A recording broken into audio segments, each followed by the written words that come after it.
Hey, it's Liz from Cellomoji.com, and I'm here to talk to you today about the Merk etude for the All Regions Auditions 2017.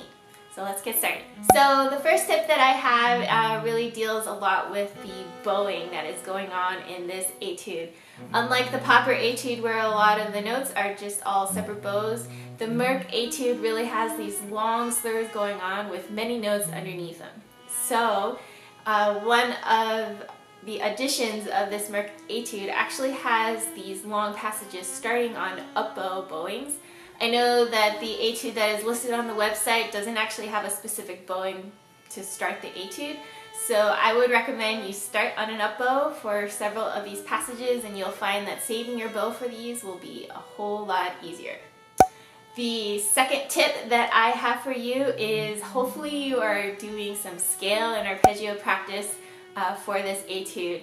A lot of the runs in here are actually just variations of the tonic arpeggio, so it is really good practice for you to just practice all the arpeggios that are listed or possible for scales in your scales book, and then you'll find that moving around to do these arpeggios will be actually a whole lot easier. The third tip I have for you is definitely do some metronome practice. The tempo that is listed on the All Region website for this etude, in my professional opinion, is a little bit on the slow side. So it is really important that you practice with this metronome marking in this range so that you are not going too fast and that you are really able to stay steady throughout the whole etude. So my next tip has to do with bowings and fingerings. I took a little poll with my colleagues who are also string players and asked them their opinions on what they wanted to hear if they were judging these All Regions etudes. So they all said that when it came to fingerings, there's a little bit of wiggle room. You could try to change some of the fingerings to make some of the notes easier to play. But when it came to the bowings, they all universally said they really wanted to see if a student could step up to the challenge with the bowings that are listed. So I think it's really important to know that if you do have a different version or edition of the etude, that you really try to make sure that you are matching the bowings that are listed on the All Region website. I personally have a different edition of the Merk etude, so I thought it was really important that we are following the one that was on the website versus one that I had. The bowings that I have for my edition, I feel is actually a little bit easier, but I never introduced that bowing to my students because I feel like it's really important to stick with what they listed on the website. My next tip is having to do with those slurs again. So I think it's really important for you to note where are the places that you're losing bow on these super long slurs. So for example, when there's a large shift from note to note, or if there are string crossings, we tend to lose a little bit of bow.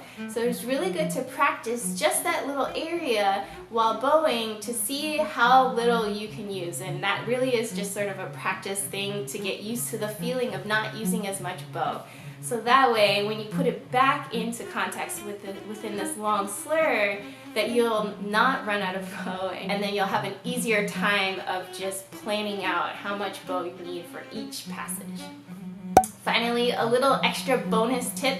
If you have the time and mind frame to do so, some phrasing would be really helpful in this etude. So unlike the Popper etude, which is really just a straightforward passages of just, notes that are changing very fast, Merk is a little bit of more of a lyrical line. So if you can bring out things like when the line goes up, you crescendo, when the line comes down, you decrescendo, or where there are some phrase endings, I think you can really sort of ham that up a little bit and be a little bit musical, and that will definitely help sort of up the value of your playing.